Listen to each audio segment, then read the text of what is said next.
আসসালামু আলাইকুম নানু ভাই, আমরা আপনার ছোটকালকে একটা গল্প শুনতে চাই। আসসালামু আলাইকুম সম্মানিত সুধী।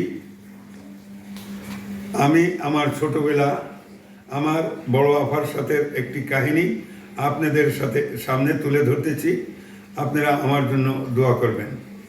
আমার আফা বলল, তুমি না বিয়ে করলা পর্যন্ত আমি বিয়ে বসবো না।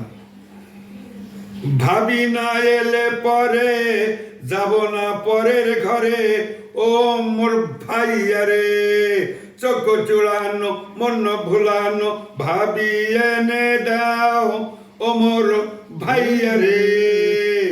ভাবি না এলে পরে যাব না পরের ঘরে। তুমি না সেদিন বলেছিলে বসবো না কেউ বিয়ে, আজকে কেন বইসো আফা মোটুক মাথায় দিয়ে?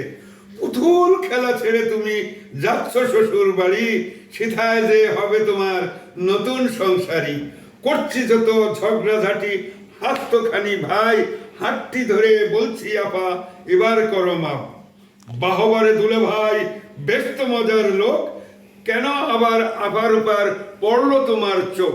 চুরি করা বিদ্যা তুমি জানো ভালো বলে, ধরলে কিন্তু বড় মুশকিল, হাতে কড়া পড়বে।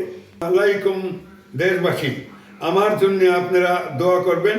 আপনারা ভালো থাকবেন, আমিও যিনি ভালো থাকি, আমার জন্য শেষ দোয়াটা আপনাদের কাছে চাইলাম।